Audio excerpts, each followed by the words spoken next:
Bonjour à tous et à toutes. Alors, merci beaucoup donc à Eric, à Franck. Effectivement, c'est Franck qui m'a contacté, que je connais depuis assez longtemps, quand il était jeune étudiant.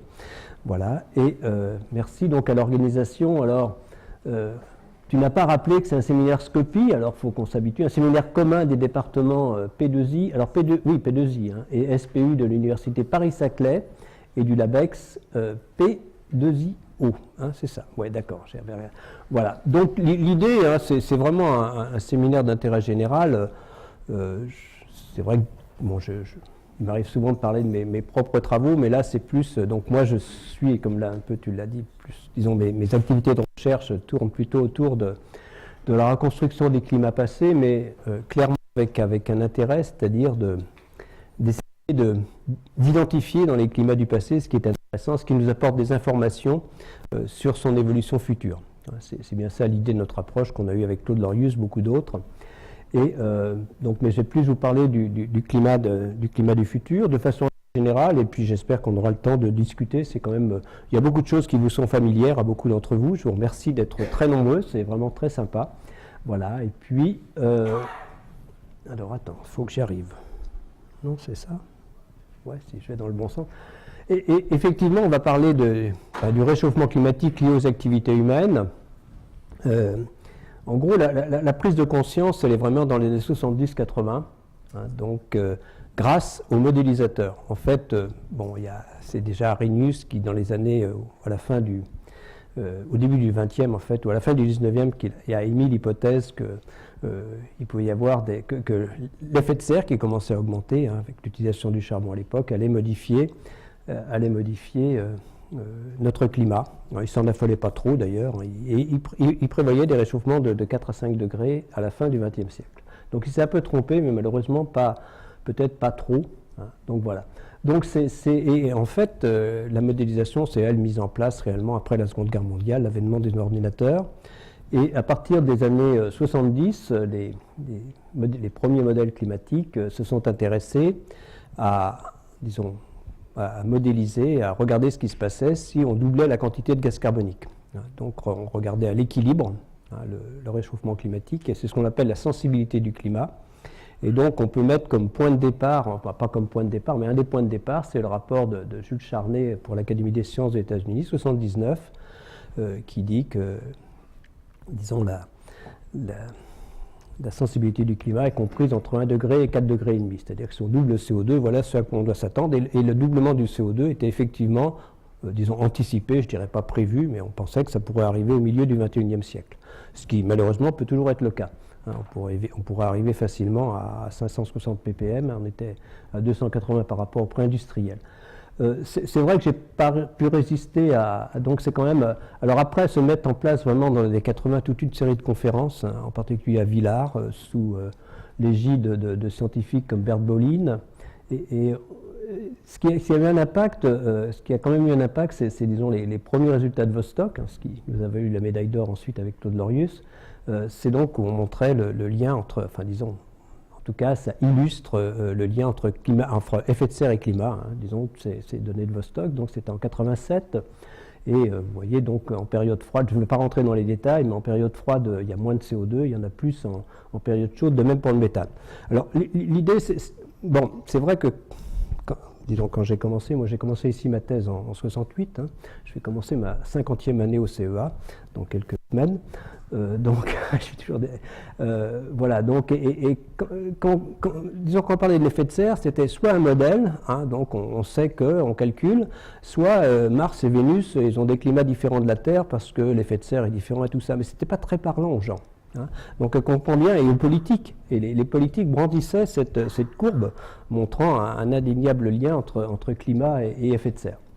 Donc voilà, mais en fait, donc sur les cycles glaciaires-interglaciaires, c'est évidemment les changements d'insolation. La théorie de Milankovitch, disons le pacemaker, hein, le métronome, c'est vraiment l'insolation, mais on a montré depuis, et c'est bien confirmé, que les gaz à effet de serre jouent un rôle d'amplificateur.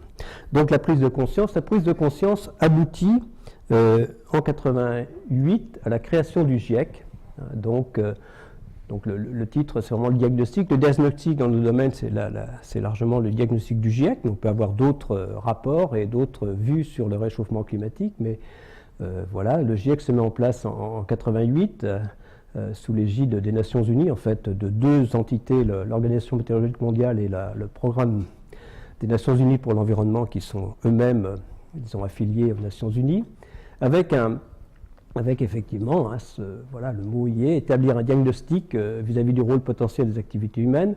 Ce qui est intéressant, c'est surtout ce que ne fait pas le GIEC, parce que ça, c'est une erreur que beaucoup de gens, enfin bon, une erreur, en tout cas, c'est, disons, l'idée que se font beaucoup de gens du GIEC.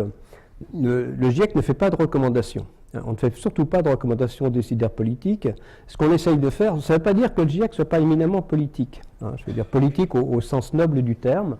C'est-à-dire que ce que fait le GIEC, c'est d'essayer de donner aux décideurs politiques les éléments pour qu'ils puissent prendre leurs décisions.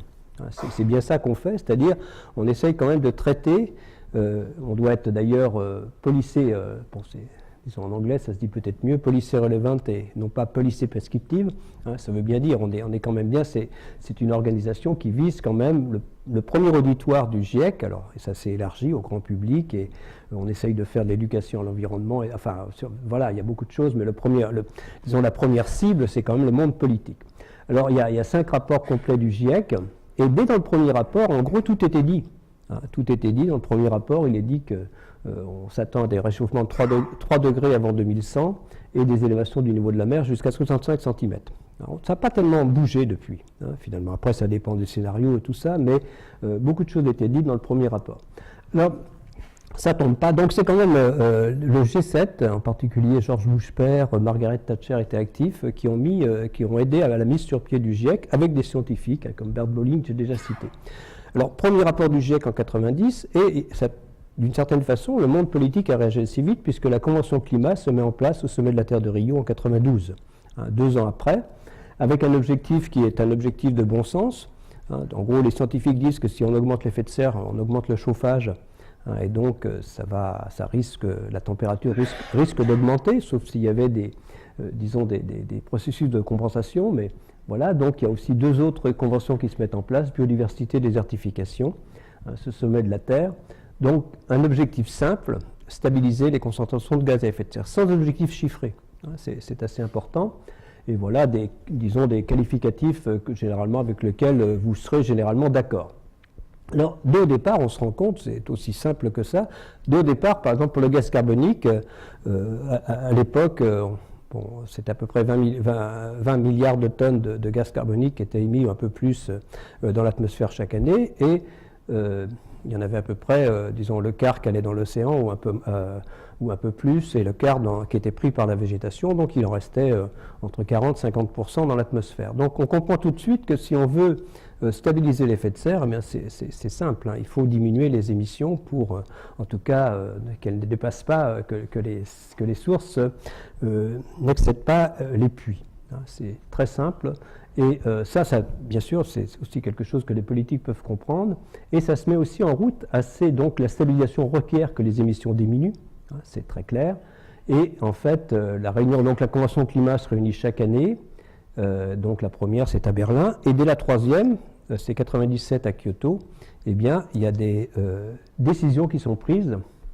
Alors, les décisions sont prises, c'est-à-dire que donc dans l'idée du rapport du GIEC, c'est-à-dire qu'il est demandé aux pays développés, donc les Nations Unies demandent aux pays développés de diminuer leurs émissions de 5%, alors sur la période 2008-2012 par rapport à 1990. Et rien n'est demandé aux pays en voie de développement.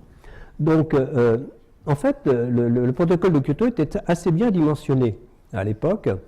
Pourquoi il n'a pas marché? Eh bien, c'est aussi George Bush, mais c'est le fils, cette fois. C'est-à-dire que le fait que les États-Unis n'y soient pas rentrés, qui était le premier émetteur à l'époque, au début des années 2000, fin des années 90, a joué pour beaucoup dans l'échec du protocole de Kyoto. Si les objectifs du protocole de Kyoto, ils ont été atteints par les pays et les régions comme l'Europe qui l'ont signé, qui l'ont ratifié, malheureusement, les États-Unis ne l'ont jamais ratifié. Donc, ils ne sont jamais rentrés dans le protocole de Kyoto. C'est vraiment une des raisons de base de l'échec du protocole de Kyoto qui n'a pas atteint ses objectifs. Alors ensuite, donc il y a 3 conférences emblématiques. En fait, on arrive à celle de Copenhague. Alors ça, c'est une question de calendrier. Hein. Tout le monde se met d'accord. C'est en 2009 qu'on doit essayer de mettre sur pied une seconde phase du protocole de Kyoto. Donc le protocole de Kyoto, c'était sur 2008-2012. Et cette seconde phase du protocole de Kyoto, eh bien, pour commencer sur 2013-2020, hein, l'objectif, c'était d'en faire quelque chose de très ambitieux. Tous les chefs d'État étaient là. Hein, donc, moi, j'ai eu la chance de faire depuis 16 ans maintenant, ou 17 ans, toutes les conventions climat et toutes les réunions du GIEC. D'ailleurs, maintenant, c'est Valérie Masson-Delmotte qui est au nom de la France, qui est aussi notre laboratoire. Et il y a la plénière du GIEC cette semaine à Montréal. Vous voyez, donc c'est toujours actif. Donc, alors pourquoi c'est un échec Copenhague? Eh bien, en fait, dans le protocole dans Copenhague, on espérait un objectif ambitieux. En fait, il n'y a que l'Europe et quelques autres pays qui se sont engagés dans cette seconde phase du protocole de Kyoto. Hein, on y est actuellement. L'Europe avec, son projet 3x20, diminution de 20% des émissions de gaz à effet de serre à horizon 2020, quelques autres pays, et autrement, ce sont des promesses, de vagues promesses des États-Unis, des autres pays, mais c'est véritablement un échec en termes d'engagement. Alors, un peu pour se faire pardonner, moi je dis ça comme ça, mais c'est un peu vrai, un peu pour se faire pardonner, la faiblesse de l'accord, les politiques décident de changer, on change complètement, la Convention climat, en passant d'une convention sans objectif chiffré, hein, la convention originale, à une convention, c'est l'adoption des 2 degrés, hein, et les 1,5 degré, ils sont cités également. Hein, donc c'est quand même Copenhague, on a de bonnes raisons. Donc l'idée, c'est que si, j'y reviendrai, hein, si on peut maintenir en dessous de 2 degrés, on a des chances de pouvoir s'adapter pour l'essentiel au réchauffement climatique. Et c'est là aussi que les pays développés mettent sur la table une promesse vis-à-vis des pays de développement, de les aider à lutter contre le réchauffement climatique et s'y adapter. Donc la promesse, c'est à partir de 2020, on mettra 100 milliards de dollars sur la table pour vous aider. Alors, en fait, on voit bien que rétrospectivement, ces 2 chiffres, 2 degrés et les 100 milliards de dollars, vont complètement irriguer la conférence de Paris, qui est la conférence suivante importante, pour la même raison, hein, c'est une question de calendrier. Hein, donc on veut faire quelque chose pour l'après 2020, et tous les pays de la Convention se mettent d'accord en disant 2015 sera l'année où on devra, conclure un accord. Hein. Donc François Hollande se porte candidat, enfin la France se porte candidate, c'est le seul pays, mais ça c'est très souvent comme cela. Hein, c'est pas... et donc je pense qu'on peut être fier que l'accord de Paris ait été mis en place. Voilà, alors l'accord de Paris s'appuie complètement sur le 5e rapport du GIEC. Ça c'est intéressant de voir, parce que vraiment quand on regarde, un des processus des rapports du GIEC qui est important, c'est l'adoption du résumé pour décideurs par les représentants des gouvernements. Alors on dit que certains, moi je suis extrêmement favorable, en tout cas certains disent que ça politise le rapport, ce qui n'est probablement pas exact, puisque, les représentants des gouvernements ne peuvent pas changer le contenu des rapports. C'est très clair, pour changer le contenu d'un rapport, ils doivent en trouver la trace dans le rapport principal. Et effectivement, généralement, le rapport proposé, le résumé pour décideurs proposé par la comité scientifique s'appuie évidemment sur ce rapport, sur ce gros rapport. Et, ils essaient de toucher un peu à la forme, à l'idée, mais généralement, l'intérêt, c'est qu'une fois qu'il est approuvé, il est adopté au sens fort du terme. C'est-à-dire que les pays, effectivement, l'adoptent et s'appuient dessus pour les négociations. C'est notre objectif, en fait. L'objectif de la communauté scientifique, c'est qu'on fasse un diagnostic et que les politiques s'appuient sur ce diagnostic pour prendre des décisions. Alors, on va voir comment ils les prennent ou pas assez, mais en tout cas, on ne va pas trop rentrer dans les détails, mais l'accord de Paris s'appuie complètement sur les conclusions du 5e rapport du GIEC. Alors là, oui, des choses qui ne sont pas dans le 5e rapport du GIEC, puisque le 5e rapport du GIEC, les données n'allaient que jusqu'à 2012. D'ailleurs, avec toutes ces discussions sur le plateau du réchauffement climatique entre 1998, en fait, le rapport de 1998 n'a été dépassé qu'en 2010. Donc on a longtemps parlé d'un plateau, d'un arrêt du réchauffement. Ce qui ne tient pas la route, je vous dirai pourquoi ensuite, mais on voit bien que les années El Niño sont des années exceptionnelles, généralement au moins 0,2 degrés plus chaudes que la tendance. On est en 2016, on a eu 3 années successives records, 2014, 2015, 2016, donc de façon très nette, et 2017 restera dans les années chaudes, on verra bien. On n'a pas encore les données, mais sur les 8 premiers mois, ça reste dans les 3 ou 4 années les plus chaudes, certainement. Donc il n'y a pas non plus un retour, il n'y a pas non plus de phénomène El Niño à l'inverse très violent. Donc vous voyez que, donc là je peux peut-être faire, donc vous voyez les années El Niño sont par contre en dessous de la moyenne, les années neutres, et puis les années aussi où il y a des volcans, hein, ici sont aussi un peu plus froides, hein, les années, ça c'est le mont Agung, et ça c'est le Pinatubo. Hein, vous voyez que les années à volcan sont aussi généralement en dessous de la tendance. Hein. Donc c'est pas réparti, bien sûr, c'est 2 fois plus important dans les régions polaires qu'en moyenne globale, et moins rapide dans l'océan que sur les continents. Voilà, à quoi est-ce dû? Eh bien bon, l'augmentation de l'effet de serre qui est extrêmement bien documentée, hein, y compris sur 800 000 ans, disons les variations. Cette augmentation, eh bien, elle commence vraiment il y a à peu près 200 ans, un peu moins, voilà, donc à peu près au 19e siècle, et elle continue. C'est documenté avant à partir des glaces polaires, aussi bien pour le gaz carbonique, le méthane, le protoxyde d'azote. Alors à quoi est-ce dû, hein, je ne vais pas être trop long, donc l'essentiel de l'effet de serre, la plus grosse partie, c'est le premier, c'est le gaz carbonique, avec 75% des émissions qui sont liées aux combustibles fossiles, 75% de l'effet de serre, l'augmentation de l'effet de serre est liée au CO2, et 90% actuellement sont liés aux combustibles fossiles, aussi une partie quand même au ciment. Alors le méthane, 14%, voilà, c'est à chaque fois qu'on décompose de la matière organique en dehors de l'atmosphère, hein, ça peut être dans les décharges, les ruminants, les rizières. Le N2O, il y a une partie aussi liée à l'agriculture, hein, engrais, fumier, mais aussi les fossiles. Je dirais que c'est bien documenté, même si je ne m'étends pas trop là-dessus. Ça coïncide aussi avec l'augmentation de la population mondiale. Oui, bien sûr, bien sûr. On pourra, c'est effectivement les activités humaines, et une des raisons pour lesquelles, il y avait déjà de la déforestation, tout ça se discute, y compris, il y a beaucoup de discussions pour savoir s'il y avait déjà une influence des activités humaines à travers la déforestation, disons par exemple il y a 5-6 000 ans, au cours du dernier millénaire. Mais c'est vrai que, l'augmentation rapide, ça correspond aussi à un moment où la population augmente. La population augmente parce que justement, elle a plus d'énergie également. Donc c'est aussi l'avènement de la machine à vapeur qui disons, fait aussi que la population se...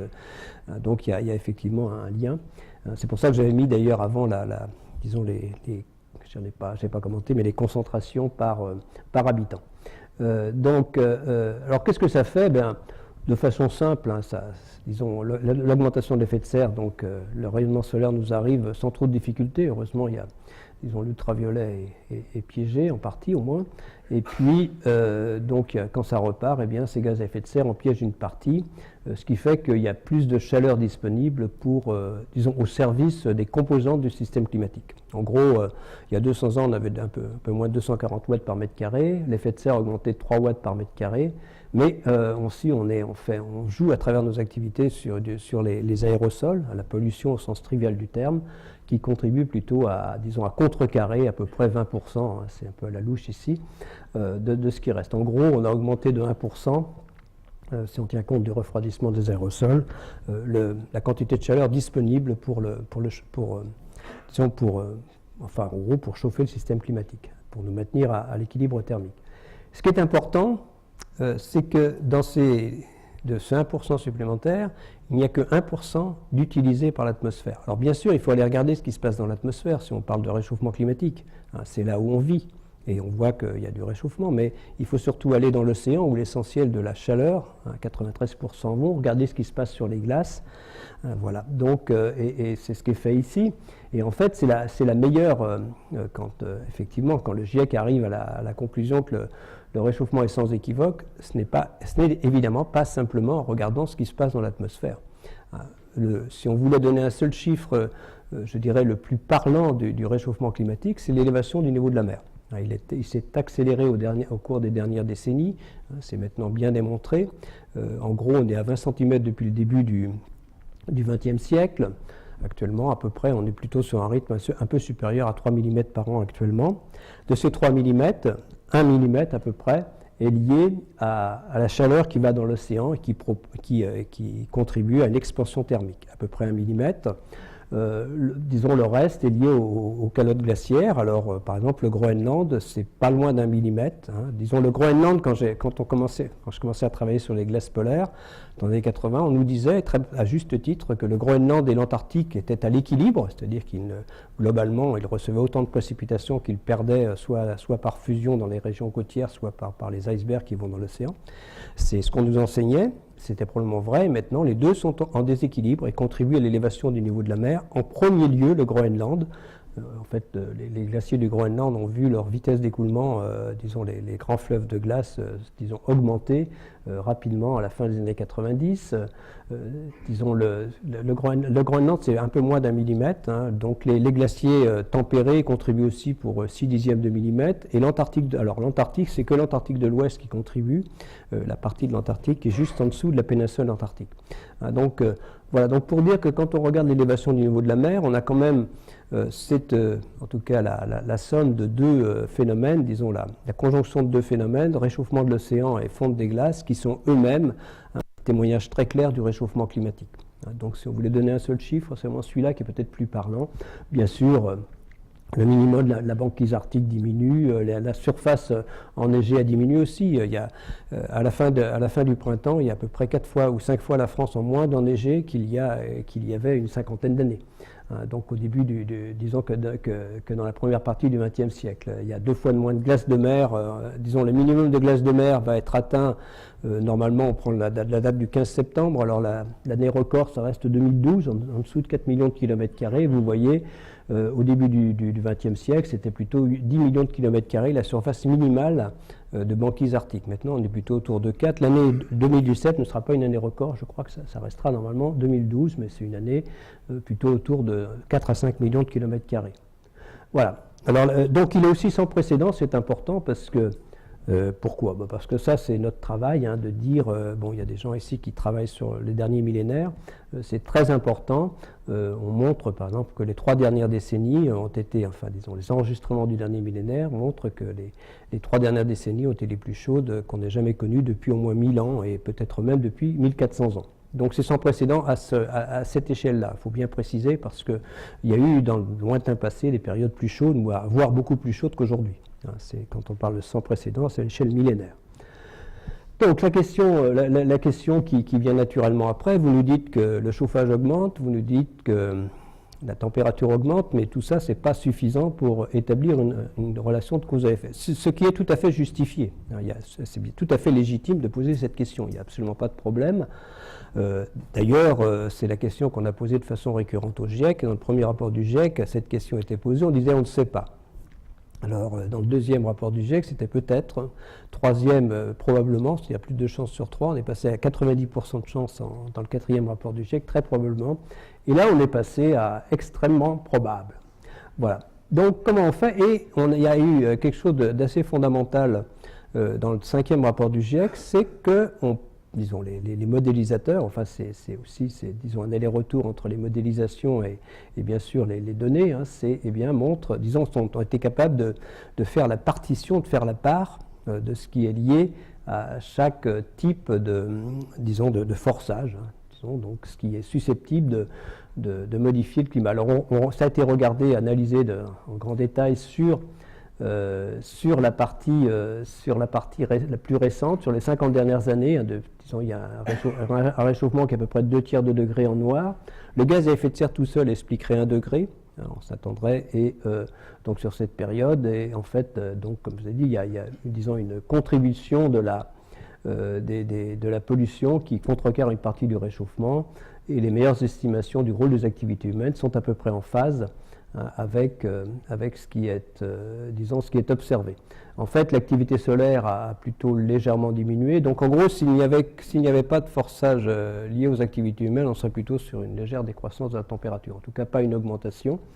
Donc, quand on parle de l'activité solaire, ça ne pourrait pas, de la variabilité de l'activité solaire, le cycle de 11 ans, et sur des périodes, il y a aussi des variations en dehors du cycle de 11 ans, ne pourrait pas expliquer plus d'1/10 de degré. ni les volcans non plus, ni la variabilité naturelle, c'est-à-dire ce qui se passerait s'il n'y a aucun forçage. Il y a toujours quand même de la variabilité naturelle entre les échanges d'océan-atmosphère, c'est estimé à inférieur au dixième de degré. Donc c'est vrai que le travail est bien fait, on regarde avec beaucoup d'attention, enfin, le rapport, disons, il y a tout le chapitre sur l'attribution, on regarde avec beaucoup d'attention tous ces problèmes. Il y a une certaine logique qui est derrière, c'est que, en gros, quand on parle d'effet de serre, c'est 3 watts par mètre carré. Quand on parle de variabilité de l'activité solaire, c'est moins d'un dixième de watt par mètre carré. Donc c'est ça l'essence même voilà. Donc il faudrait, comme Michel est là, il faudrait des phénomènes spécifiques au forçage, disons, radiatif solaire, qui amplifie le phénomène. Ça a été pensé, c'était tout le projet Cloud, disons, c'était tout à fait légitime de regarder, mais on voit bien que c'est pas, il n'y a pas de, disons, manifestement, il n'y a pas de phénomène spécifique qui ferait qu'avec un dixième de mètre carré, on pourrait contrecarrer, disons, les 3 watts par mètre carré liés à disons, à nos activités. C'est un peu ça le message. Donc si on regarde vers le futur, il n'y a pas trop de surprises. Donc, alors les modélisateurs, bon, il y en a ici, mais ils font beaucoup de travail. Et finalement, on résume ça de façon simple, plus on émet de gaz à effet de serre, plus le réchauffement va être important. Donc c'est un peu décevant, oui, mais c'est un peu ça. Donc je le résume comme ça, c'est ce que résume le GIEC. Alors vous voyez le scénario émetteur, là, donc on va quand même vers 4 à 5 degrés à la fin du siècle, c'est énorme. Donc en tant que paléo, on aime toujours rappeler que le dernier maximum glaciaire, c'était un climat complètement différent de celui d'aujourd'hui, il n'était que 4 à 5 degrés plus froid qu'aujourd'hui. En gros, et vous voyez que ce n'est pas stabilisé. En gros, si on continue à émettre, eh bien, on peut aller vers 6 à 8 degrés à la fin du siècle prochain. Voilà. Donc, donc là aussi, on retrouve cette même répartition géographique quand même. Donc les modélisateurs sont extrêmement utiles parce que voilà, ils donnent plein d'informations quand même géographiques, mais vous voyez avec des réchauffements qui pourraient atteindre 10 degrés dans les régions polaires nord. Voilà. Et après, on passe donc dans les impacts avec, vous voyez, donc en gros, vers 4-5 degrés, il y a, de façon un peu schématique, le GIEC a pris 5 catégories d'impact. Je ne vous demande pas de les regarder là, mais vous voyez que quelle que soit la catégorie d'impact, il n'y a pas de surprise, c'est-à-dire que vous êtes dans le rouge, élevé ou très élevé. Alors de quoi parle-t-on quand on parle de ces impacts? Vous voyez, il y a 5 catégories, j'en ai mis quelques-uns en avant. Donc on peut parler évidemment de l'acidification de l'océan. Dans l'océan, il se passe des choses. Le problème, on est actuellement à plus de 40 milliards de tonnes de CO2 émises chaque année, 42 milliards. En gros, l'océan est sympa avec nous, puisqu'il en pompe à peu près entre 25 et 30%. Mais c'est bien pour nous, ça augmente moins vite que si l'océan et donc la végétation également. Malgré la déforestation, ça reste positif. Mais voilà, le problème, c'est que c'est aux dépens de l'océan qui s'acidifie. En gros, l'océan est 30% plus acide qu'il n'était au début du siècle. Et dans le cas donc tous les chiffres que je vais vous donner, je ne vais pas trop me répéter, c'est dans le cas d'un scénario émetteur, où on ne fait rien pour lutter contre le réchauffement climatique, dit de façon simple. Là, l'océan serait 2 fois plus acide à la fin de ce siècle qu'il n'était au début du siècle dernier. Alors, c'est une acidité très faible, évidemment, on ne la percevra pas vraiment en tant qu'humain, mais tout ce qui se formait, par exemple, tout ce qui se forme de calcite, de calcaire, le perçoit. Disons, c'est plus dur, disons, l'acidité fait que tout ce qui forme de calcite, de calcaire, de calcite, voilà, aragonite, calcite, enfin, donc, est complètement, a plus de mal à se former. Et c'est le cas des récifs coralliens, mais ça peut aussi avoir des impacts sur, en gros, les ressources halieutiques. Donc, à la fois, disons que les récifs coralliens n'aiment pas la modification de la température de surface de l'océan, simplement parce qu'ils sont habitués, ils se sont développés pendant des siècles, des millénaires, dans une eau à température quasiment constante, sur une très faible plage de température.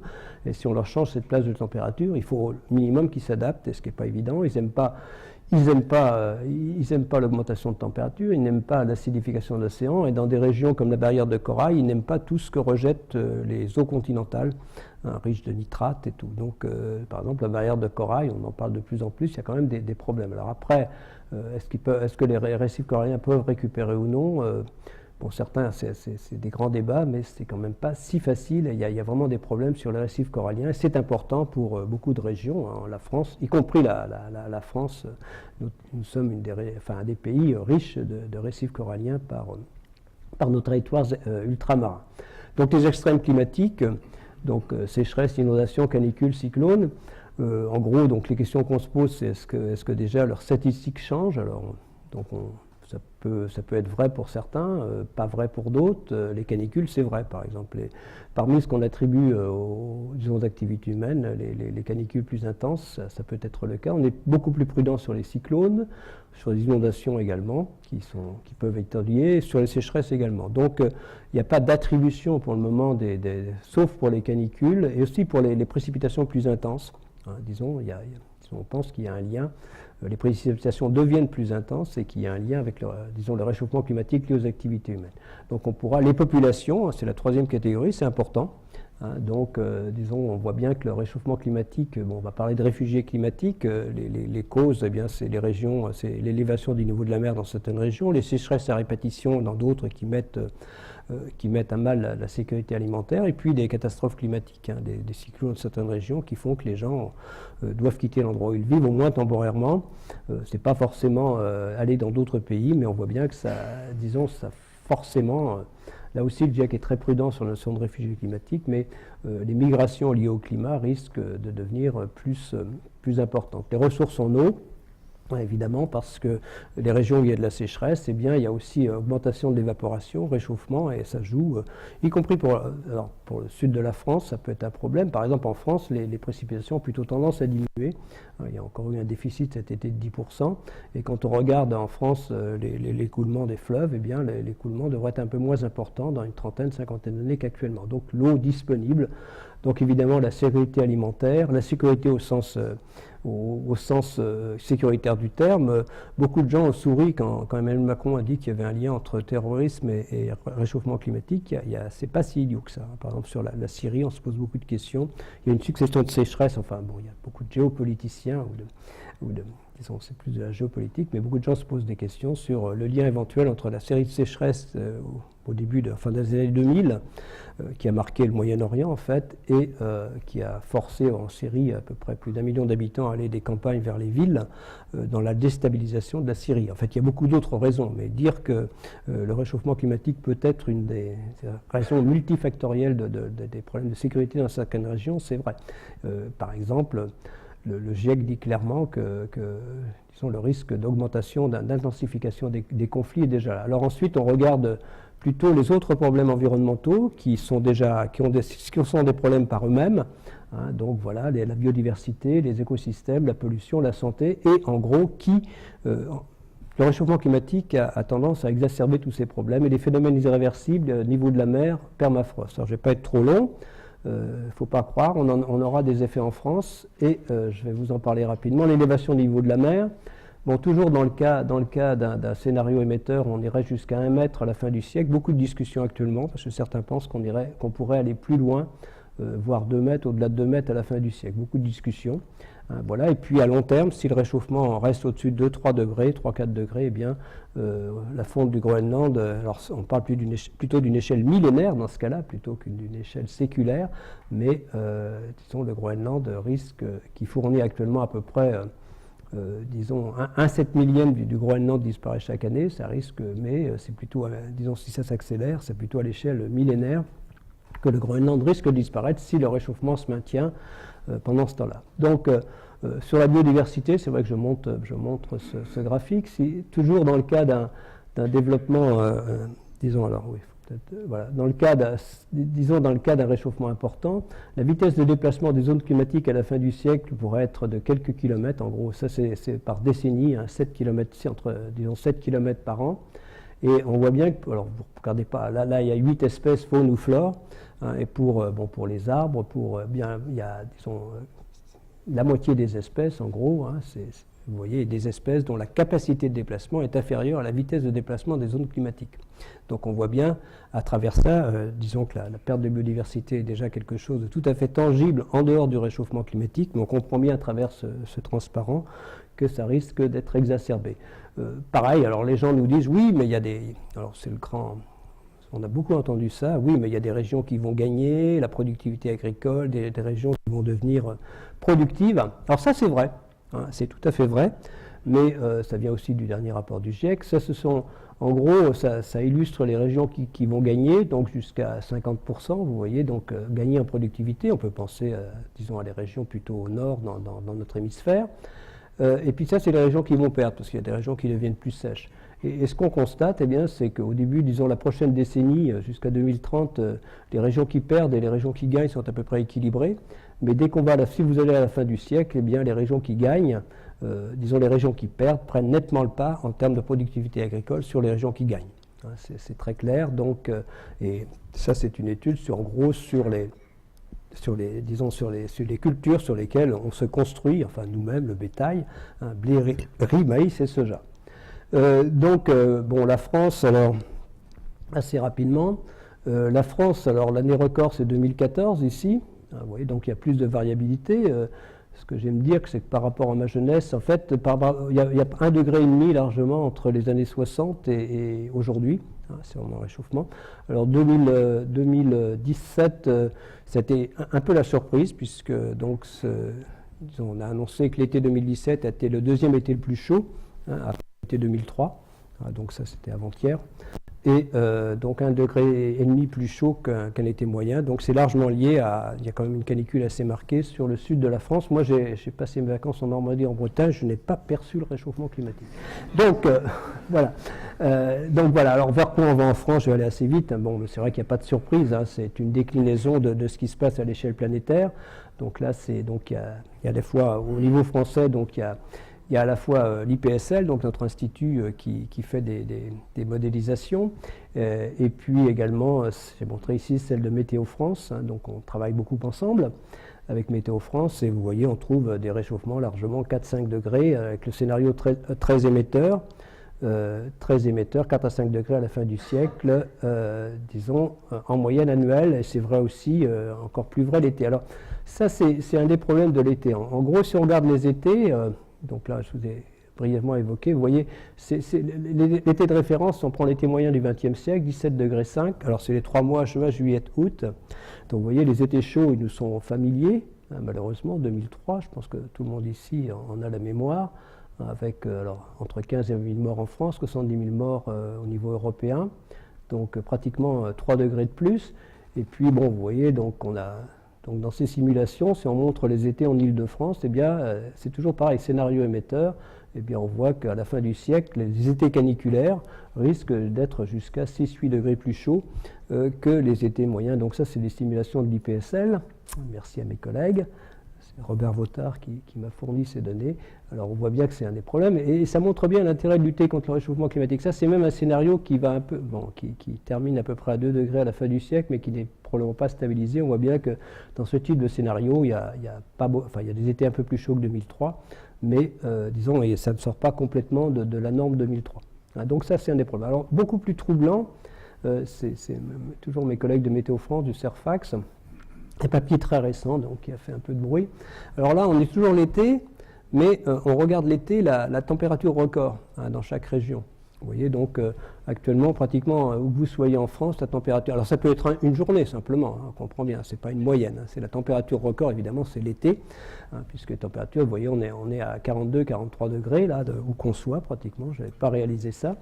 Voilà. Et dans le cas d'un scénario émetteur à la fin du siècle, eh bien, on pourrait arriver, donc, sauf en Bretagne où on restera en dessous de 50 degrés, voyons, on pourrait arriver à 55 degrés dans le nord, dans l'est de la France. C'est quand même, voilà, donc, de façon assez bizarre, ça ne montrait pas plus dans le sud de la France. Mais vous voyez, ça, on passe dans un autre monde. Et à tout cela, il faut ajouter, même si c'est que quelques journées par an, on passe vraiment dans un autre monde, et ça, c'est un des problèmes, même s'il faut... ça n'arrive que 2 ou 3 jours par an, c'est vraiment démentiel, surtout dans les métropoles urbaines comme Paris, où s'ajoute quand même un îlot de chaleur urbain qui peut être aussi assez important. Donc ça, c'est pour dire que la France n'échapperait pas au réchauffement climatique.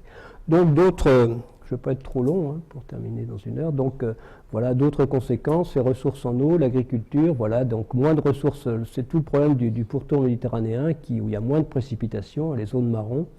Et c'est déjà un peu ce qu'on observe, mais c'est un des risques, disons en France, c'est probablement un des risques importants du réchauffement climatique, avec à la clé, on le voit bien actuellement, donc période sèche, période chaude, on l'a vu au Portugal, c'est un accroissement Bon, une fois que les feux sont partis, c'est clair que c'est à risque de, disons, leur propagation est beaucoup plus importante si les sols sont secs et donc les feux de forêt sont bien là. Donc tout ça devrait nous persuader qu'il ne faut pas faire ça, donc qu'il faut mieux aller vers ce qu'on appelle un scénario sobre, qui permet en gros de limiter le réchauffement climatique à 2 degrés. Alors c'est un climat différent. Hein. Ce qu'on peut montrer actuellement, c'est en gros depuis le début du siècle, on a un réchauffement de 1 degré, c'est perceptible. Alors très longtemps j'ai dit c'est perceptible dans nos régions, mais pas dangereux. Et je commence à dire quand même que c'est dangereux. Hein. 2003, même ce feu, tout ça, donc disons ça commence à être dangereux en Europe. Ça l'est déjà dans beaucoup d'autres régions. Hein. Donc voilà, donc, mais l'idée, disons j'y adhère, c'est que si on arrivait à rester en deçà de 2 degrés, alors voir 1,5 degré c'est quasiment impossible, eh bien on pourrait s'adapter au réchauffement climatique pour l'essentiel, parce que de toute façon, par exemple l'élévation du niveau de la mer, ça sera au minimum 40-50 cm supplémentaires à la fin du siècle, 1 mètre à la fin du siècle prochain. On n'échappera pas à un moment à 1 mètre d'élévation du niveau de la mer. Voilà. Le problème, c'est que quand on nous dit ça, on reste en deçà de 2 degrés, eh bien, les spécialistes du cycle du carbone et du lien entre effet de serre et climat nous disent, nous, on sait ce qu'il faut faire. En gros, si on veut rester en dessous de 2 degrés, on n'a le droit que d'émettre, alors on va parler plutôt en milliards de tonnes de carbone, de CO2, 3000 milliards de tonnes de CO2. Donc c'est clair, 2 degrés, 3000 milliards, on a déjà émis 2200, il nous reste plus que 800 milliards de tonnes de CO2 à émettre. Donc, et ceci en faisant l'hypothèse que les émissions des gaz à effet de serre, des autres gaz à effet de serre n'augmentent pas, voire diminuent. Et on voit bien que ce n'est pas gagné parce que dans un pays, Michel, où la population va augmenter, disons diminuer les émissions de gaz à effet de serre liées à l'agriculture, ce n'est pas gagné d'avance. Hein, c'est pas... Bon. La pauvreté, c'est aussi un Exactement. C'est un enjeu majeur. Bon, c'est vrai que je vais rebondir rapidement, mais on n'a pas le droit de discuter, il me dit. Hein. Bon, mais c'est vrai que, bon, donc je suis au Conseil économique, social et environnemental. Un des premiers problèmes pour moi, du réchauffement climatique, quand on regarde dans son ensemble, c'est vraiment le risque d'accroissement des inégalités. Et donc, on a fait un rapport sur ce qu'on appelle la justice climatique, c'est-à-dire comment donc c'est notre dernier avis, donc avec une collègue juriste, Agnès Michelot, un avis du CESE, et un des problèmes, c'est que ce problème est également vrai pour les pays développés. Hein, c'est ce que souligne le GIEC, c'est-à-dire qu'y compris dans les pays développés, les couches pauvres des populations sont plus vulnérables par rapport au réchauffement climatique. Il suffira d'aller voir à Houston après disons, la sortie il suffira de regarder, on verra que même si il y a eu beaucoup d'inondations dans des zones assez privilégiées du point de vue habitat. Mais enfin voilà, c'est un peu l'idée. Donc tu as raison, le problème de la pauvreté est au cœur du débat sur le réchauffement climatique. Alors, donc, pour avoir plus de 2 chances sur 3, il y a plus que 800 milliards de tonnes de CO2 à émettre, en admettant que les émissions des autres gaz n'augmentent pas. Donc ça, c'est moins de 20% des réserves, hein, plutôt 15% des réserves facilement accessibles, hein, quand on tient compte des réserves non conventionnelles de combustibles fossiles. C'est à peu près 20 ans au rythme actuel, hein, en disant 40 milliards de tonnes. Donc c'est possible s'il y a une stabilisation rapide, 2020 au plus tard. Division par 3, c'est pas bien, entre 2020 et 2050, et puis après une neutralité carbone dans la deuxième partie du XXIe siècle, et beaucoup des scénarios qui essayent de maintenir le réchauffement climatique en deçà de 2 degrés, voire 1,5 degré, font appel à des émissions négatives. Les émissions négatives, c'est cette idée qu'on pourrait utiliser la biomasse pour faire de l'énergie, mais l'utiliser en pompant en utilisant du pompage et stockage du gaz carbonique à la sortie. Hein, donc c'est ce qu'on appelle des émissions négatives, on appelle ça le BECCS, c'est-à-dire bioénergie couplée à piégeage et stockage du gaz carbonique. Mais c'est loin d'être opérationnel, et là aussi, ça sera bien évidemment les surfaces, il y aura une concurrence entre l'alimentaire et l'énergétique qu'il ne faut absolument pas, disons, oublier. D'ailleurs, beaucoup de collègues au LSE et à l'IPSL travaillent sur ces aspects. Alors voilà, donc voilà des papiers récents. Hein. Christina Figueres était la patronne de la convention. Voilà, donc en gros, si au-delà, disons, si le pic n'est pas atteint en 2020, ce que je vous ai dit, eh bien, on risque de ne pas pouvoir. Mais même, disons, la décroissance très rapide à horizon 2050 n'est pas du tout possible, ne semble pas du tout réaliste, mais elle l'est encore moins si on a le pic en 2025, évidemment. Donc là c'est plutôt, je ne vais pas trop m'étendre, mais c'est un scénario qui tient compte d'émissions négatives. En fait, c'est quand même assez impressionnant, toujours pic en 2020, et puis après, division par 2 des émissions tous les 10 ans. Hein, c'est ce que ça, des émissions globales, ça veut dire moins 6% chaque année. Vous voyez bien la difficulté, on est loin du compte parce qu'il faut changer toutes les infrastructures. Donc je ne vais pas trop passer de temps. Et tout ça, en gros, c'était connu quand on a disons, au moment de la conférence de Paris. Hein, tout ça était connu. Alors quand même, je vais me dire que la conférence de Paris était un succès, donc 2015, donc maintenant il y a presque 2 ans, on était en pleine préparation, donc bon, c'est vrai que c'est maintenant assez loin, mais quand même un véritable succès logistique, et ce n'était pas gagné 3 semaines après le Bataclan. Un succès diplomatique, hein, moi j'étais avec le président le premier jour, hein, je suis parti de l'Élysée là, avec François Hollande, et c'était assez... Donc j'ai participé à l'accueil de tous les chefs d'État le matin, et c'était assez prenant. Alors, il y avait quand même 150 chefs d'État et de gouvernement le premier lundi, donc c'était un véritable succès diplomatique. Un accord quasi universel, quasi, puisqu'il ne l'est plus, hein, c'est un des problèmes vraiment de l'accord de Paris actuellement, le retrait des États-Unis. Des engagements significatifs, hein, donc une importance accordée, donc voilà. Mais en fait, en termes d'engagement significatif, donc je ne vais pas tout énumérer, hein, donc, mais quand on parle des engagements, ces engagements sont significatifs, mais insuffisants. Hein, et ça, je crois que c'est un peu la force de l'accord de Paris, c'est inscrit dans l'accord de Paris. C'est-à-dire que dans l'accord de Paris, il est clairement inscrit qu'avec les engagements tels qu'ils sont actuellement, même s'ils sont respectés, si tous les pays respectent leurs engagements. Alors oui, je ne vous ai pas dit là, une des différences, bon, la raison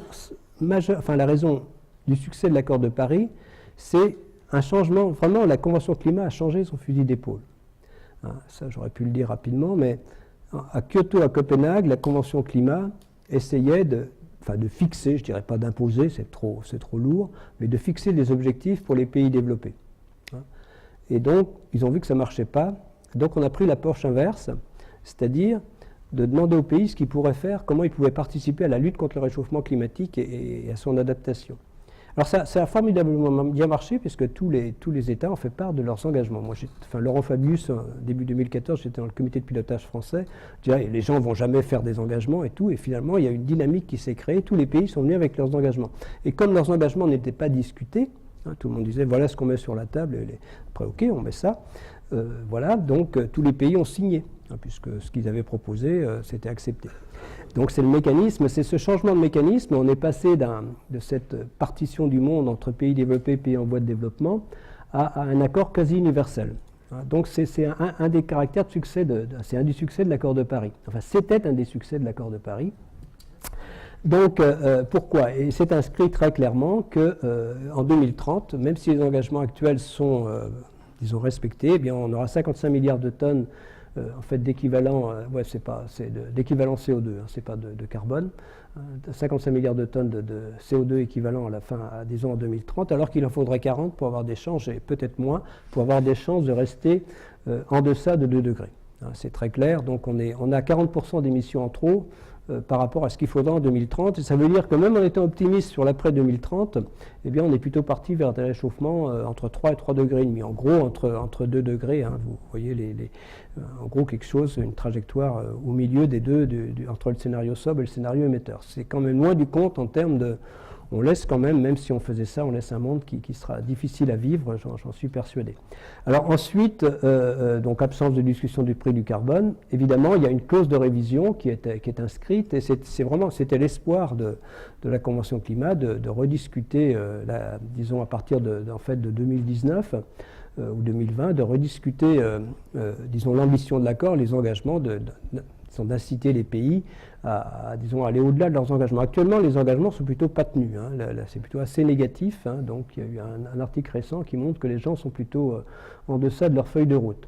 Et puis, évidemment, le retrait des États-Unis change la donne. On n'a plus d'accord quasi universel. Hein. Donc, pour le moment, il y avait 2 pays qui ne l'avaient pas signé. La Syrie, parce qu'ils ont d'autres problèmes. Et je crois le Nicaragua, parce qu'ils trouvaient ça pas assez ambitieux. Donc on dit qu'il y a 2 pays qui n'ont pas signé, et on voit bien que c'est quasi universel. Donc le fait que le deuxième pays émetteur, maintenant c'est la Chine qui est le premier pays émetteur, se retire, rendra forcément, à partir de 2019, les discussions sur le renforcement de l'action, le renforcement de l'accord de Paris, de l'ambition de l'accord de Paris, extrêmement difficile. C'est ça c'est peut-être pas cette année et l'année prochaine que les effets du retrait des États-Unis se feront sentir, c'est plutôt vers 2019-2020. Voilà, donc alors un des petits signes d'espoir, les émissions de CO2 ont tendance plutôt elles ont fortement augmenté dans les 10 premières années, hein, donc ça c'est le Global Carbon Project, dont là aussi il y a beaucoup de gens dans notre laboratoire qui sont impliqués, Philippe Siès, toutes les équipes, hein, donc voilà. disons, ça a plutôt tendance à, disons en tout cas, à ne pas trop augmenter. Ça, c'est pour la partie liée aux combustibles fossiles. Malheureusement, la partie liée à la déforestation a de nouveau augmenté depuis 2 ou 3 ans au moins d'1 milliard de tonnes de CO2. Donc voilà, donc il faudra absolument stabiliser d'ici 2020. C'est pas gagné, et diminuer ensuite très rapidement, c'est loin d'être facile. D'autant plus que, voilà, donc quand on regarde le méthane qui s'était stabilisé, alors on ne comprenait pas bien pourquoi le méthane s'était stabilisé, on ne comprend pas forcément bien pourquoi il est reparti à la hausse, hein, donc il y a beaucoup de discussions, je ne sais pas, mais vous voyez, bon, il y avait une certaine, on regardait avec un certain intérêt les courbes des émissions de méthane non là c'est les concentrations, hein, c'est pas les émissions, ça, on regarde les concentrations qui se stabilisaient, ce qui était bien, et puis c'est reparti, hein, probablement. L'agriculture, il y a probablement pour quelque chose. Voilà. Donc, voilà, je vais arrêter là en disant, donc, est-ce que c'est possible?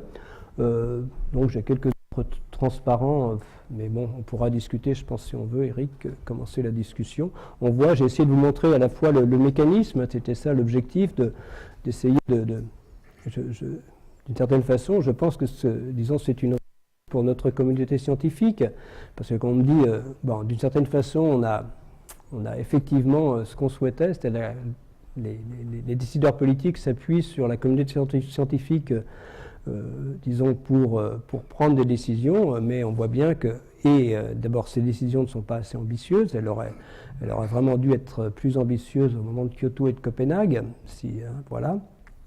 C'est trop tard maintenant, hein. Disons, un des points qui est important, c'est que même si on a arrêté tout, on a pratiquement déjà engrangé un 1 degré pratiquement à équilibre. Donc on n'est pas loin du degré. Enfin, ça, voilà. Donc c'est extrêmement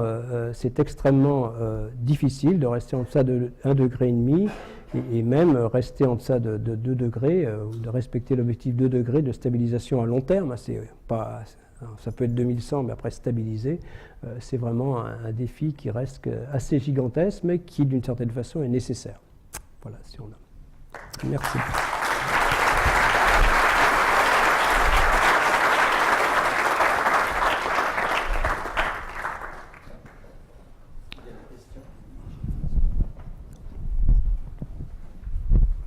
Vas-y, prends ton temps. Merci Jean pour cet exposé très clair et très convaincant. En tout cas, je crois que pour les physiciens, on est très solidaires de votre approche des climatologues, donc on fait partie, c'est beaucoup de physique. Ma question est plus politique. Est-ce que l'Europe montre ou pourrait montrer le leadership dans la lutte contre le réchauffement climatique, sans oublier bien entendu ces aspects liés à la pauvreté, ouais. Mais montrer un peu l'exemple à la fois technologiquement, socialement et bien sûr en collaboration avec le reste du monde, mais montrer un peu, avoir un leadership dans ce domaine-là pour la transition énergétique ou la gestion des émissions de effet de serre. Oui, alors là, tu me tends un peu la perche. Je suis ici avec Pierre Laroutourou. Pierre est venu parce qu'on a écrit un livre ensemble et, disons, le point d'ancrage de Pierre, c'est de dire que l'Europe doit mettre beaucoup d'argent. Il faut aussi beaucoup investir sur la lutte contre le réchauffement climatique et c'est vraiment le point central de notre livre qui va sortir dans quelques mois. On est en train de travailler, voilà. Donc, mais c'est vrai que oui, je pense que, personnellement, je suis convaincu que, on ne pourra pas échapper à lutter contre le réchauffement climatique parce qu'à un moment, ça va vraiment faire mal et donc les gens vont dire il faut s'y mettre. Et 2, économiquement, je ne parle pas d'écologiquement, économiquement, ce sont les pays qui s'y mettent les premiers qui gagneront. Et on voit bien que disons aussi bien en Californie ou certains pays de l'Est des États-Unis, disons les pays très dynamiques, les États dans ce cas-là, ou même certains États en Chine le comprennent. Disons, l'avenir, ce n'est pas laisser les choses se faire. C'est très clair, et donc, oui, moi j'aimerais beaucoup que l'Europe, c'est un peu, bon, Pierre souhaiterait prendre cette initiative, mais je souhaiterais beaucoup que l'Europe soit un exemple, à la fois un laboratoire en termes de développement technologique, parce qu'il faut beaucoup, je dis souvent, quand il y a des jeunes, il y a peut-être un peu ici, mais pas énormément, mais je dis souvent qu'il y a des jeunes, c'est quand même assez, bon, d'une certaine façon, il ne faut pas non plus perdre le courage, c'est assez enthousiasmant pour les jeunes d'aujourd'hui, parce que qu'est-ce qu'ils ont à faire? C'est beaucoup d'inventivité, de recherche, de développement, aussi bien, et pas simplement technologique d'ailleurs, dans les usages, tout ça. Donc on voit bien que ça, d'ailleurs ça bouillonne, mais c'est assez intéressant pour un jeune d'aujourd'hui de lui dire en gros, on vous invite à ne pas suivre le mode de développement que nous avons suivi. Je pense qu'il ne faut pas non plus toujours perdre. Il y a des possibilités côté technique. Moi j'y crois et j'aimerais beaucoup effectivement que l'Europe soit leader et s'engage. Et oui, on essaye de faire ce qu'on peut avec. En tout cas, on va écrire un livre et ça va être au cœur de ce livre. Donc, moi j'écris plus une partie climatique, en gros, ce que je vous ai raconté. Et Pierre Laroturo, plus une partie plus politique, mais j'espère qu'on va arriver à. On aura l'occasion d'en discuter. En tout cas, oui. Enfin bon, je dis souvent que c'est le pays qui prendra le pays ou le bloc de pays qui prendra le leadership de la lutte contre le réchauffement climatique, qui prendra le leadership de cette planète. Et donc je pense que Trump il a tort du point de vue climatique, mais il a tort aussi du point de vue économique, et la Chine vise très bien actuellement. C'est très clair, et j'aimerais bien que l'Europe le fasse également, mais c'est un peu timide en Europe actuellement. Donc il faudra peut-être une initiative franco-allemande, on verra, mais enfin, on va essayer de souffler ça à Emmanuel Macron. Merci. Deux petites questions. Attends, où tu es? Ah ouais, j'aime bien, navré, ouais, parce que j'aime bien. Petite question. Vous avez parlé d'un accroissement des émissions de méthane. Ouais. Est-ce qu'on est capable de distinguer la part de méthane fossile du méthane naturel qui provient d'une vague, etc. Et une seconde question, plus délicate, compte tenu de l'urgence qu'il y a, pensez-vous qu'il est raisonnable de ne pas prendre en compte, c'est un petit peu un papier que vous aviez donné récemment dans un grand quotidien, hebdomadaire, pardon, et qu'il est raisonnable de ne pas prendre en compte des technologies qui ont fait à peu près leurs preuves, mais qui ne plaisent pas beaucoup. Ouais. Bon, on peut parler de cette partie-là, puisque ça, je pense que... Voilà.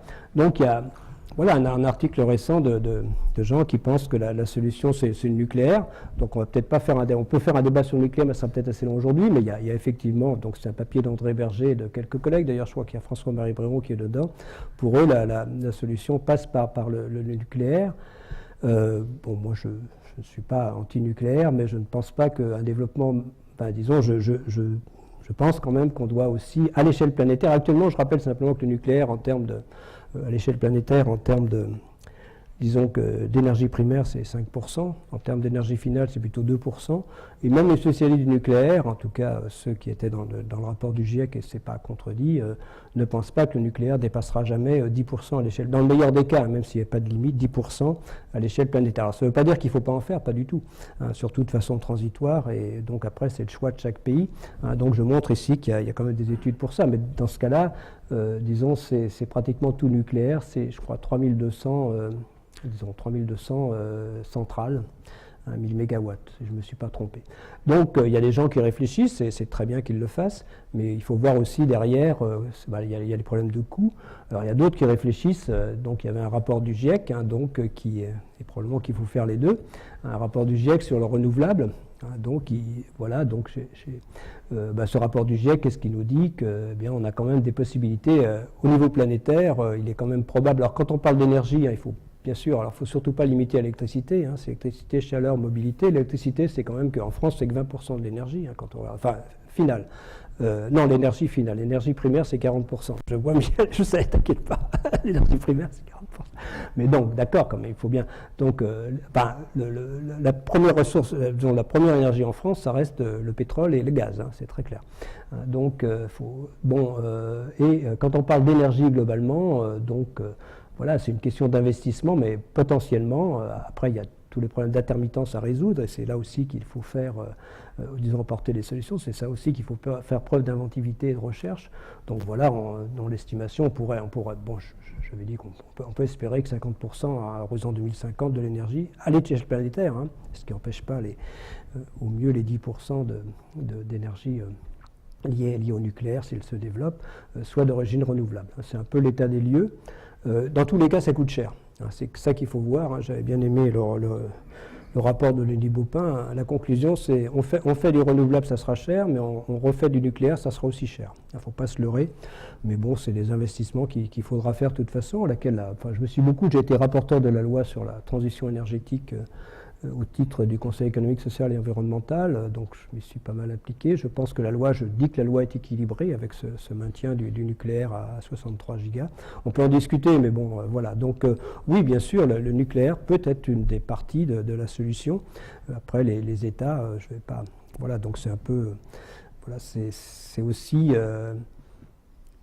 la capacité du renouvelable à se développer, hein, donc qui est en face ou pas. C'est aussi les problèmes de coût.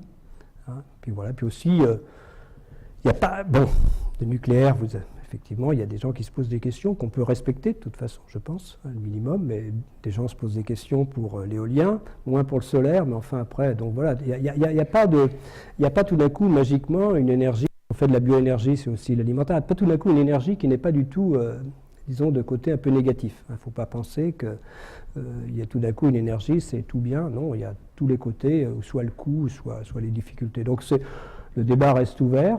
Voilà, donc en France, il reste ouvert également. La loi permet pour le moment de... Hein, on va voir comment ça se développe. Mais on sait bien que ça, y compris en France, c'est la capacité du renouvelable à atteindre ses objectifs qui va finalement régler le niveau du nucléaire qui restera en France. Ce ne sera probablement pas une décision politique. Enfin, c'est tout comme ça que je vois ça.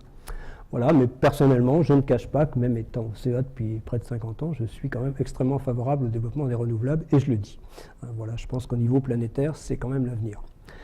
Voilà. Oui. Oui. Non, alors. Bonjour. Oui, bonjour. Ma question porte sur la géo-ingénierie, par exemple l'ensemencement par les aérosols stratosphériques, etc. Et aussi une question très profane, et je m'en excuse, prie d'en excuser par avance. Pourquoi la vapeur d'eau n'est pas considérée comme un gaz à effet de serre? Parce que sa quantité est constante? Non. D'abord, la vapeur d'eau est considérée comme un gaz à effet de serre. C'est le premier gaz à effet de serre. Et au contraire, elle est bien sûr prise en compte dans les modèles. Et d'ailleurs, c'est le premier facteur d'amplification du réchauffement climatique. Il y a actuellement à peu près, disons 5 à 6%, un peu moins de 10% d'augmentation de la vapeur d'eau dans l'atmosphère par rapport aux années 80. Et c'est un facteur, en gros, en air clair, le fait que le réchauffement climatique se transmette à l'océan, qu'il y a plus d'évaporation, double pratiquement, alors après il y a les nuages et tout, il y a d'autres problèmes, mais si vous faites un modèle en air clair, ça double pratiquement le réchauffement climatique lié aux autres gaz à effet de serre. Bien sûr qu'on en tient compte dans les modèles, bon je ne vais pas parler, mais c'est le premier gaz à effet de serre, et il augmente dans l'atmosphère, il augmente sous nos yeux, hein, comme on s'y attend malheureusement, et c'est bien pris en compte dans les modèles, dans les observations bien sûr. Oui, alors il y avait une autre question aussi. Ah oui, si j'oublie l'autre. Oui, bien sûr, oui et non. Pas de préconisation sur la géo-ingénierie puisqu'on ne fait jamais de préconisation ni de recommandation. Mais le GIEC analyse toutes les possibilités de géo-ingénierie qui sont en deux grandes catégories. Disons, essayer de jouer sur le rayonnement solaire qui nous arrive, ou bien essayer de jouer sur le piégeage du carbone. Disons sur le rayonnement solaire, eh bien, il y a cette idée de jouer les volcanologues, d'envoyer des aérosols dans la basse stratosphère. Je vous ai montré rapidement que les années où il y avait des volcans, c'est pratiquement, quelques dixièmes de degrés en moins par rapport à la tendance, et sur 2 ou 3 ans. Ça ne dure pas longtemps. Donc, admettons que ce soit possible, eh bien, il faudrait augmenter la dose chaque année de façon assez importante. Le véritable problème pour moi, il y a beaucoup d'effets secondaires, hein, donc répartition des précipitations sur le cycle de l'ozone. Hein, donc il y a des problèmes d'effets secondaires qui sont probablement pas, disons, bien loin d'être maîtrisés, mais il y a surtout pour moi un problème éthique. Hein, c'est-à-dire que faire ça, c'est que si pour une raison quelconque, dans 30 ans ou dans 40 ans, on est obligé d'arrêter, hein, disons dans 30 ans, on devrait avoir pris 1 degré, hein, eh bien, le degré, au lieu de le prendre en 30 ans, on le prendra en 3 ou 4 ans. Parce qu'il y a beaucoup de raisons pour lesquelles on pourrait être obligé d'arrêter, soit techniques, soit technologiques, soit géopolitiques. Et donc je trouve que c'est vraiment égoïste de la part de notre génération, vraiment du point de vue éthique, c'est là que ça me pose le premier problème, avant le problème technique ou coût et tout cela. Donc du point de vue éthique, c'est un vrai problème. D'autres méthodes comme ensemencer l'océan ne semblent pas marcher, donc n'est pas efficace. Bon, il y a des gens qui pensent pouvoir rendre les nuages plus brillants. Donc toutes ces choses m'intéressent, il y a, disons, maintenir. Et c'est vrai qu'il y a bien sûr en particulier au MIT, il y a beaucoup d'études sur la géo-ingénierie, mais le rapport du GIEC dit effectivement il y a quand même ces problèmes. Et le premier problème pour moi en particulier sur les aérosols, mais c'est un peu vrai pour tous, si on doit arrêter, et puis bon, ça ne règle pas le problème de l'acidification de l'océan par exemple, puisqu'on laisse augmenter le CO2 et on contre le réchauffement, mais on ne contre pas tous les effets du réchauffement. Hein, donc il faut bien voir tout ça. Donc vraiment, il vaut mieux diminuer les émissions de gaz à effet de serre que de se lancer dans la géo-ingénierie à grande échelle. Ça ne veut pas dire qu'il ne faut pas garder des compétences, savoir ce qui se passe, c'est ce qu'on fait en France, mais il n'y a pas d'expérience en vraie grandeur, mais c'est vrai qu'il y a beaucoup de gens qui publient et qui y pensent. Voilà, donc, Une autre question aussi. Oui, vas-y. Oui. Quel peut être à court terme l'impact du retrait des États-Unis? À long terme, à 2019, ça peut être la négociation, mais avant, chaque pays va continuer à faire. Ouais. De toute façon, les États-Unis par rapport, donc c'était 26-28%.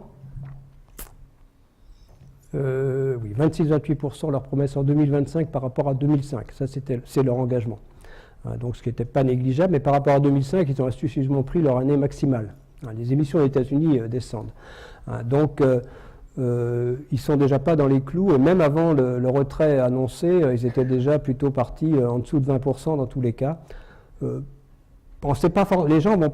Vous avez intérêt, disons, il y a quand même beaucoup de choses que vous faites, les économies d'énergie dans l'industrie et tout. C'est pas parce que Trump a dit qu'il n'y avait pas de problème que les gens vont se mettre à utiliser du pétrole bêtement. Donc, une fois que les économies d'énergie sont sur la route, les gens continuent, ou bien, voilà, mais disons, ça va. On voit bien que le citoyen américain ne sera pas incité à faire d'efforts.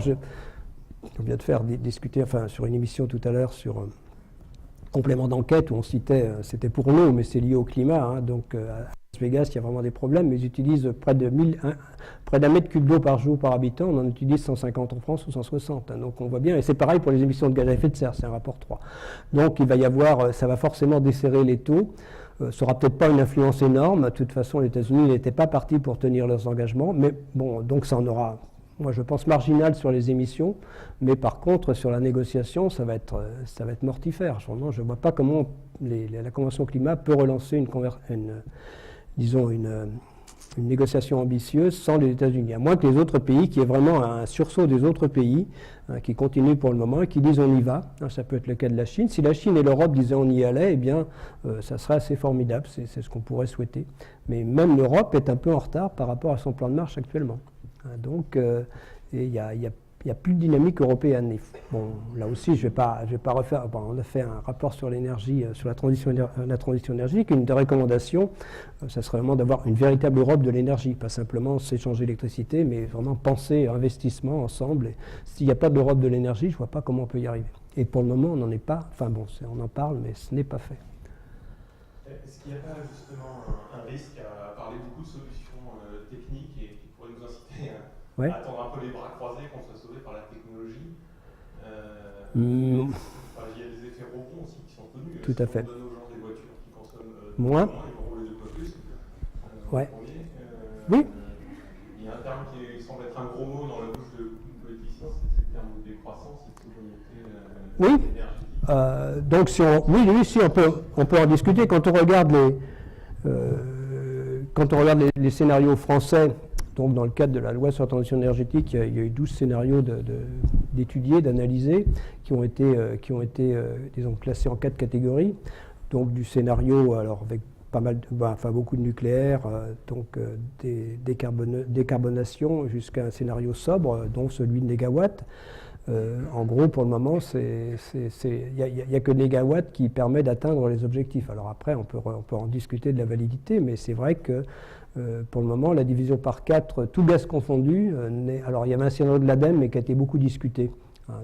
Mais le scénario de Négawatt reste dans les clous. Voilà, donc oui, c'est clair. Alors ça dépend de ce qu'on appelle sobriété. Effectivement, dans la loi de la transition énergétique, il y a quand même de la sobriété, puisque normalement, la consommation d'énergie en France devrait être, si on suivait la loi, c'est un des 3 objectifs de la loi, donc il y a une division par 2 de la consommation d'énergie en 2050.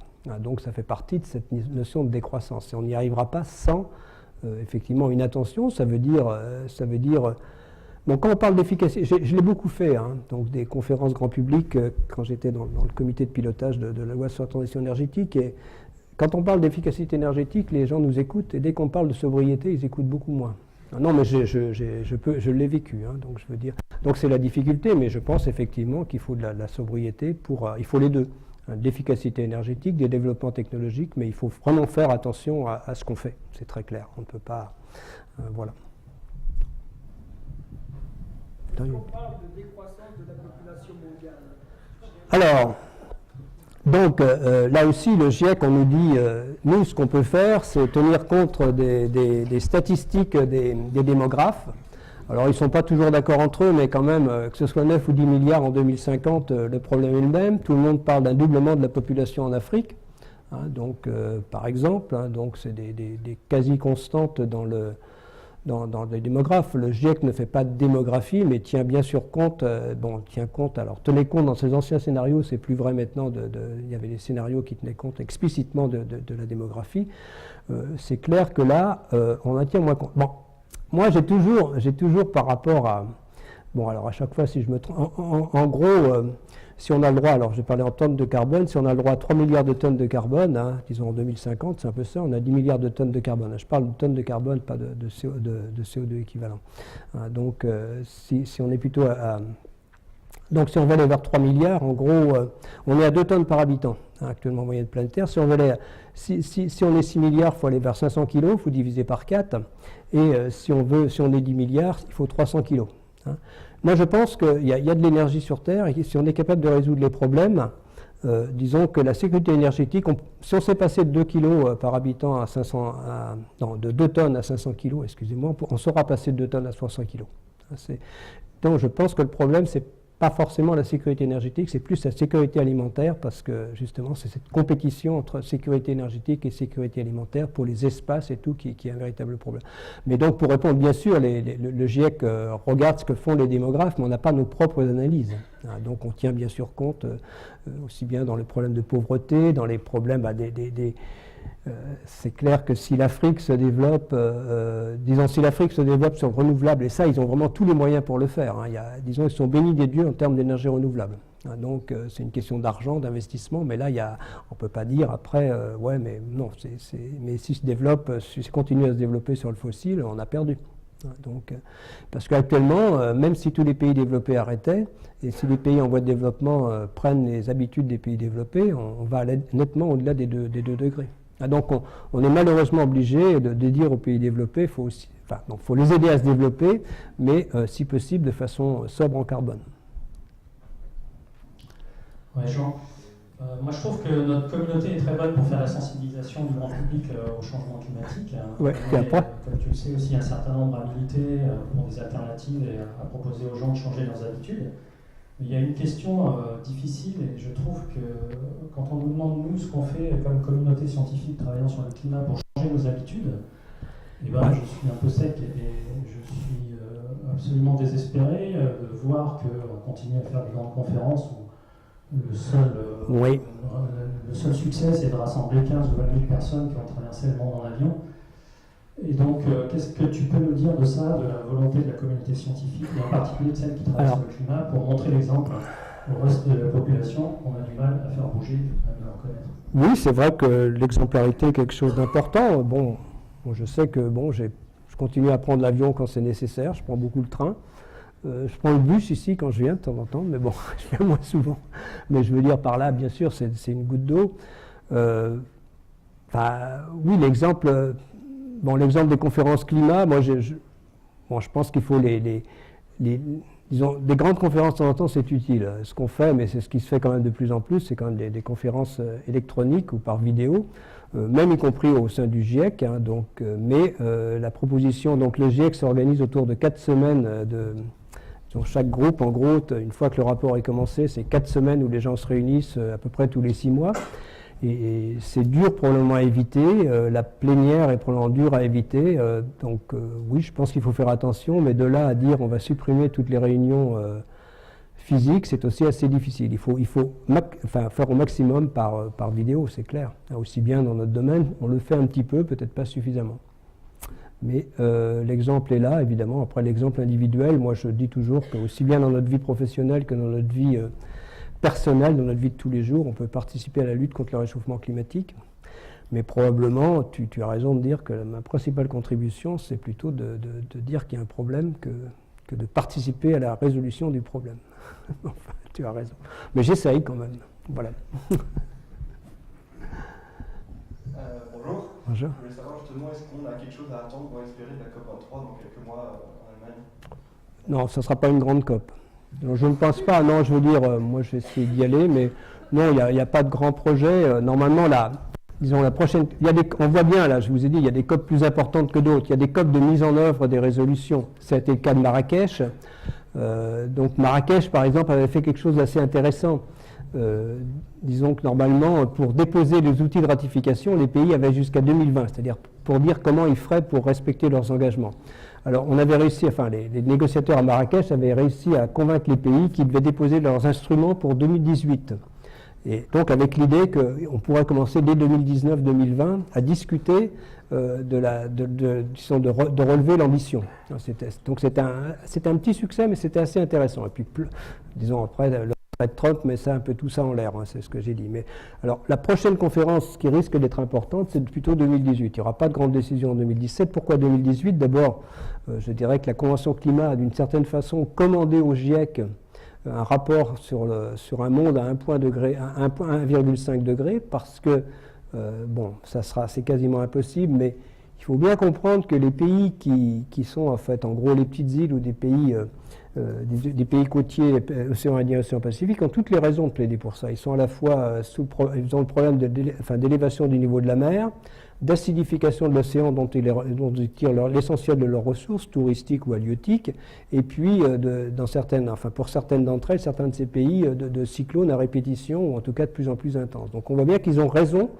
Voilà, donc il a été demandé explicitement au GIEC le rapport 1.5 sortira en septembre prochain pour être en phase avec la prochaine conférence qui, de façon assez ironique, se passera dans un pays qui est avant tout charbonnier, c'est-à-dire ça sera à Katowice, donc en Pologne.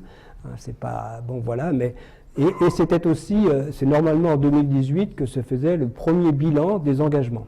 Donc, mais pour 2017, il n'y aura probablement pas grand chose. On en discutera, mais on n'attend pas forcément grand-chose pour le moment. Alors après, les négociateurs, ils ont vraiment sur des points, tout le monde se réunit, il y a vraiment des choses à mettre en œuvre. On en parlera probablement moins. Donc 2018 devait être important, tout état de cause. Il y a une chose qui me frappe beaucoup, Ouais, vas-y, ouais. C'est qu'en fait, l'énergie, c'est souvent très utile, mais c'est parfois gaspillé pour des questions purement récréatives. Et je pense en particulier à tous les gros cascades qui nous emmerdent sur les routes. Est-ce que vous pensez que Noël s'apprêterait à arrêter de fabriquer des BM et des... qui aura aussi un effet, je veux dire, exemplaire dans la mesure où il sera très riche. Non, mais vous avez bien vu ce qui se passe là. Bon, Angela Merkel a mis 1 milliard sur le transport, mais pas pour améliorer, pour diminuer la pollution, hein, pas pour... disons que les Allemands ne fabriquent plus de grosses voitures, donc voilà.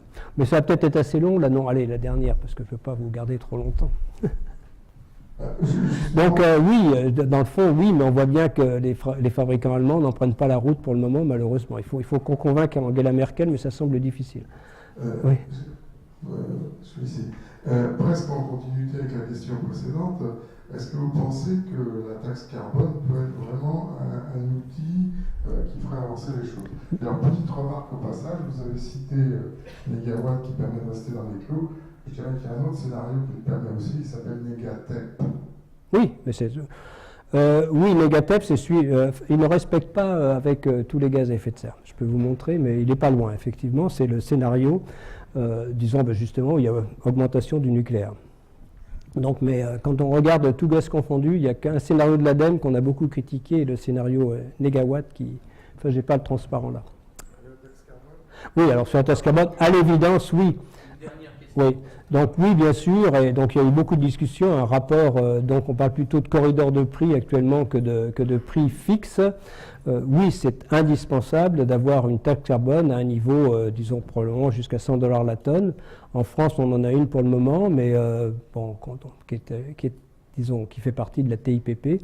Mais au niveau international, il faut des marchés du carbone, il faut probablement une taxe carbone. Il y a le rapport Stiglitz, c'est Stern Stiglitz, je crois, le dernier rapport, qui parle d'un corridor de prix. Mais donc ça a été une des lignes rouges de Paris pour les pays pétroliers. Si on discute du prix CO2, on ne signe pas l'accord. Donc c'était clair. Donc on n'avance pas. Et donc on voit bien que, mais c'est la seule solution pour. Il faut des leviers aussi bien au niveau de la fiscalité disons que de mécanismes de marché éventuellement et de taxes. Tout cela pouvant marcher ensemble. Mais il faut que ce soit au niveau mondial. Une dernière, oui Eric, parce que autrement les... Ici, ouais. Il y a quelque chose qui a un effet qui est extrêmement visible et rapide, c'est le fond du Groenland, qui peut avoir un effet global extrêmement rapide. Et cet été, il me semble avoir entendu des informations contradictoires sur l'accélération potentielle de la fonte. Donc, vous dites que ça va continuer assez lentement, puisque vous parlez de 1000 ans. Et si jamais ce truc-là, on voit des rivières de douce qui coulent, qui se déversent, est-ce qu'il n'y a pas quelque chose qui s'accélère? Si, c'est donc ce qui s'est accéléré, alors des fois avec des ralentissements, c'est alors l'écoulement, disons les glaces du Groenland partent de deux façons. Enfin, disons le Groenland perd de la glace de deux façons. Donc il y a des rivières de glace qui arrivent du centre du Groenland et qui tombent, par exemple à Jakobshavn, elle fait 10 km de large, et on mesure la vitesse d'écoulement, et la vitesse d'écoulement a doublé. Mais après, il faut regarder chaque année, il y a des années où ça va plus ou moins vite, mais par rapport aux années 90. Donc on voit bien que ça fait amener plus d'icebergs. Et puis ensuite, il y a au Groenland, mais ce n'est pas vrai en Antarctique, il y a de la fonte dans les régions côtières, et il y a eu des températures de 20 degrés, disons, au Groenland, de façon assez surprenante, d'ailleurs avec des feux. Tout ça, ça s'accompagnait de feux au sud du Groenland. Et, disons, la fonte, c'est pratiquement moitié-moitié actuellement. Disons, l'accélération, donc c'est quand même moins d'1 millimètre par an, et l'accélération, disons, du flux de glace de l'intérieur et la fonte dans les régions côtières, le front du glacier recule, joue pour moitié-moitié. Quand même, ça, disons, il y a à peu près un 10 millième du Groenland qui disparaît chaque année. Donc, ça peut s'accélérer, mais il y a encore du Groenland. C'est quand même 3 km de glace au centre. Donc, c'est pas rien. Bien. Ouais. Merci, Eric. On va arrêter là. Donc, merci, Jean. Merci. Merci à vous tous. Merci à Eric et merci à vous tous. Bonne journée. Merci beaucoup.